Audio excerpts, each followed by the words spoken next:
Assalamualaikum warahmatullahi wabarakatuh. Pada kesempatan kali ini saya akan mendemokan atau memberikan tutorial terkait manajemen meeting menggunakan Zoom.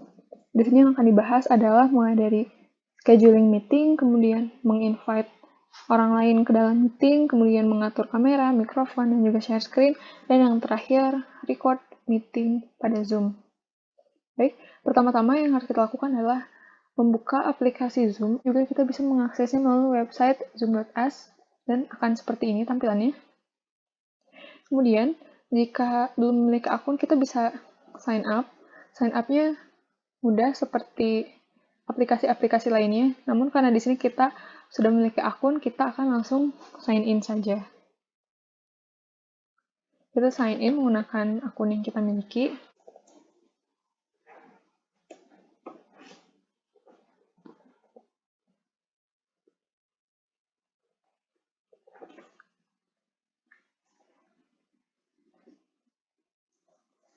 Setelah sign in, tampilannya akan menjadi seperti ini. Kemudian untuk menjadwalkan sebuah meeting, kita klik schedule meeting di sini. Kemudian kita isikan form yang telah disediakan. Di sini kita isi judul. Ini untuk kolom deskripsinya.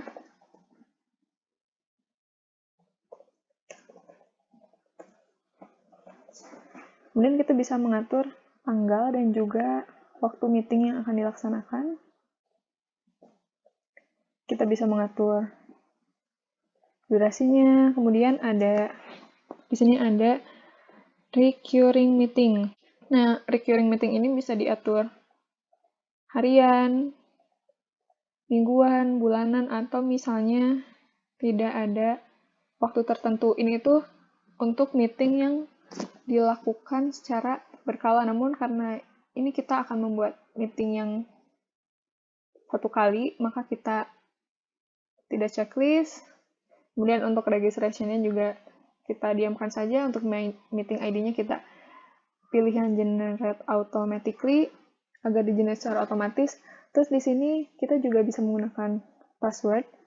Jadi nanti itu member ya harus join ke meeting, baru bisa join ke meeting setelah memasukkan password yang telah ditentukan. Di sini kita checklist. Kemudian di sini juga ada waiting room, dan ini kalau kita checklist maka tiap orang yang mau masuk itu membutuhkan permission atau izin dari host. Kemudian sisanya untuk pengaturan audio, video, ini bisa disesuaikan dengan keinginan. Kemudian di sini ada meeting option. Pilihannya ada allow participant to join anytime, jadi partisipannya bisa join kapan aja. Terus di sini untuk di checklist, kalau misalnya kita ingin partisipan itu di mute otomatis ketika join. Ini kalau misalnya kita ingin merecord meeting otomatis ketika meeting dimulai. Dan ini juga ketika kita ingin secara otomatis block atau mengizinkan user masuk ke meeting berdasarkan misalnya negaranya gitu. Di sini kita checklist untuk mengizinkan partisipan join kapanpun. Di sini kita juga bisa menambahkan host baru. Kita kan otomatis menjadi host, kita juga bisa menambahkan host lainnya dengan memasukkan username atau email address dari host lainnya. Di sini kita kosongkan. Kemudian jika sudah, bisa kita save. Nah, kemudian untuk melihat jadwal-jadwal meeting yang udah kita buat, kita bisa ke bagian meetings ini. Di sini ada upcoming atau jadwal yang akan datang, ada previous jadwal-jadwal yang sebelumnya, ada personal room, dan juga meeting templates. Seperti itu. Karena di sini di upcoming sudah ada rapat yang tadi kita buat, maka rapat sudah dijadwalkan. Nah, misalnya kita ingin mengundang orang lain ke dalam rapat, kita bisa lihat lagi detail dari meeting yang udah kita buat, kita klik di halaman meeting ini. Kemudian di sini ada copy invitation. Kita bisa kopikan pesan ini, kemudian kita sebarkan untuk mengundang orang lain ke dalam meeting tersebut. Ini bisa kita kopikan secara langsung, kemudian kita bagikan ke orang-orang yang akan kita undang. Dengan seperti itu, maka meeting sudah dijadwalkan dan juga kita sudah mengundang partisipan lain untuk gabung ke meeting yang sudah dijadwalkan. Maka selanjutnya, pada jadwal yang telah ditentukan, kita hanya perlu join ke meeting tersebut. Biasanya kita juga akan mendapatkan notifikasi ketika sudah waktunya untuk meeting. Nah, karena sebelumnya kita sudah menjadwalkan sebuah meeting, selanjutnya saya akan mendemokan terkait bagaimana mengelola meeting itu sendiri.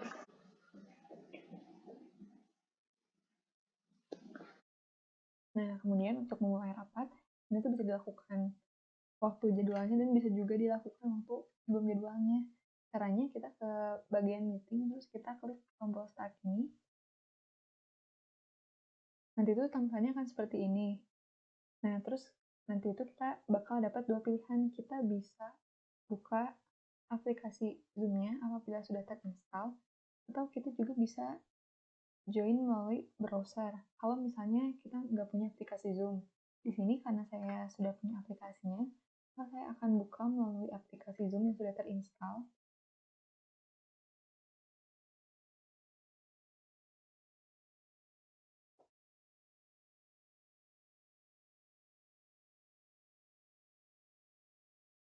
Nah, di sini room dari meetingnya itu akan terbuka otomatis. Di sini saya menjadi host, oleh karena itu saya mengundang satu account lagi untuk menjadi peserta. Ini sudah join sehingga ada 2 partisipan. Nah, kemudian saya akan menjelaskan fitur-fitur yang ada pada meeting ini. Yang pertama di sini ada mikrofon. Untuk mute dan unmute-nya tinggal kita klik saja. Kemudian untuk pengaturannya, kita klik panah kecil di bagian sini. Kita bisa pilih mikrofon, bisa juga pilih speaker. Di sini saya pilih yang default. Kemudian kita juga bisa leave computer audio, jadi kita mute meetingnya agar kita tidak bisa mendengar. Kemudian untuk pengaturan lebih lanjutnya ada di audio setting. Ini boleh disesuaikan aja. Nah, untuk kamera juga sama. Di panel kecil ini kita bisa pilih kameranya. Dan di sini cuma ada satu pilihan ya, default kamera dari laptop saya. Kemudian untuk on-cam-nya kita klik aja. Terus kita juga bisa ganti virtual background-nya. Caranya ke panah yang tadi, terus kita pilih ke choose virtual background. Kemudian, nah background ini bisa kita pakai image atau enggak video. Di sini saya akan menggunakan image. Jadi ini itu untuk kita mengupload background yang belum ada. Kita pilih gambar yang akan dijadikan background, kita open, dan kita pilih bagian sini, maka background-nya akan secara otomatis terganti. Nah, kemudian untuk pengaturan video lebih lanjut, kita bisa lihat di video setting. Ini juga bisa disesuaikan aja. Bisa di mirror, misalnya ya, dan lain sebagainya. Nah, kemudian untuk stop videonya juga sama caranya, bisa kita stop. Nah, kemudian di sini ada bagian security. Di bagian security ini ada beberapa pilihan ya. Kita bisa log meeting, bisa enable waiting room. Jadi nanti partisipan itu sebelum join bakal masuk waiting room dulu. Terus kita juga bisa hide profile pictures. Terus di sini juga kita bisa ngasih batasan-batasan ke partisipan. Misalnya kalau share screen-nya ini di checklist, artinya partisipan bisa share screen, partisipan bisa chat, partisipan bisa rename namanya, bisa unmute, dan juga bisa on-cam, bisa start video. Tapi kalau gak di checklist itu, nantinya partisipan gak akan diizinkan untuk melakukan hal-hal berikut gitu. Bisa menghapus partisipan juga. Ini untuk bagian security atau keamanan. Terus di sini kita bisa melihat partisipannya ada siapa aja. Ini ada 2 ya, saya sebagai host dan juga salah satu peserta. Nah, karena kita host, jadi kita itu bisa, di sini ada mute all untuk mute semua peserta. Kemudian untuk pilihan, kemudian di sini juga ada pengaturan tambahan ya, fitur misalnya ask all to unmute, jadi minta seluruh peserta untuk unmute.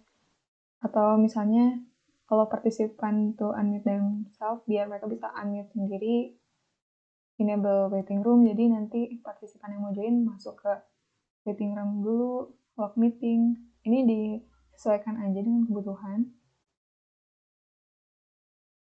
Nah, kemudian di bagian sini juga kita bisa chat, bisa ask peserta tertentu untuk on cam, bisa pin peserta, bisa jadiin peserta menjadi host, bisa jadiin peserta menjadi co-host, bisa rename nama peserta, bisa mengembalikan peserta ke waiting room, bisa menghapus peserta dari meeting, dan juga bisa melaporkan peserta. Itu saja mungkin ya untuk partisipan. Nah, kemudian ada juga untuk chat. Nah, chat ini dibagi dua, jadi ada yang untuk everyone. Jadi, seluruh partisipan akan menerima chatnya dan juga bisa ke partisipan tertentu dengan cara ganti dulu everyone-nya dengan salah satu akun peserta seperti ini. Jadi nanti pesannya hanya akan diterima oleh peserta tertentu. Kemudian yang selanjutnya ada juga fitur untuk share screen. Untuk pengaturan share screen-nya sama juga di panah kecil sebelah sini.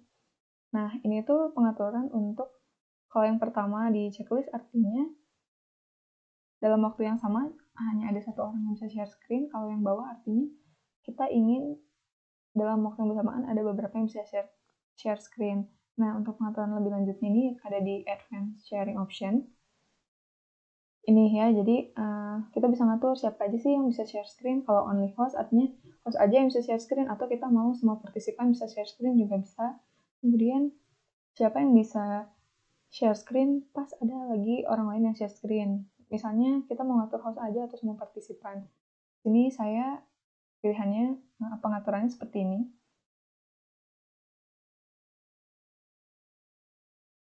Kemudian untuk start share screen-nya seperti ini ya. Jadi nanti dipilih aja, ada beberapa pilihan, ada screen, ada whiteboard, atau misalnya kita mau tab atau window tertentu itu juga bisa. Kemudian kita bisa ada pilihan apakah kita mau share sound. Nah, untuk record ini kita tinggal klik record yang ada di sini. Kemudian akan ada dua pilihan, apakah kita akan menyimpan hasil recordingnya di directory lokal komputer atau di cloud. Misalnya kita coba yang di cloud. Recording in progress. Nah, maka hasil dari record ini nanti akan secara otomatis disimpan di cloud. Kemudian nanti link dari cloud-nya itu akan dikirimkan melalui email ketika videonya telah selesai tergenerate. Kemudian kita juga bisa pause atau bisa stop. Misalnya kita stop recording. Recording stopped. Terus kita coba record menggunakan komputer. Recording in progress. Nah, jika kita record menggunakan komputer, ketika meetingnya ini di-end oleh host, maka akan tersimpan otomatis di directory lokal komputer, seperti itu. Kemudian untuk bagian sini, ini untuk menambahkan reaction saja berupa emot. Nah, kemudian karena kita host, kita bisa end meeting for all. Dengan end meeting for all ini, maka semua partisipan akan keluar dari meeting Zoom. Atau bisa juga leave meeting, jadi host keluar, tapi meeting tetap berjalan. Misalnya kita ingin mengakhiri meeting, kita pilih yang end meeting for all. Nah, ketika end meeting itu, maka video akan tergenerate baik yang disimpan di cloud maupun di directory lokal komputer. Sekian untuk video tutorial bagian 1. Mohon maaf apabila masih ada kesalahan. Dan pada video selanjutnya, saya akan memberikan tutorial tentang bagaimana menyambungkan meeting Zoom dengan YouTube Live. Wassalamualaikum warahmatullahi wabarakatuh.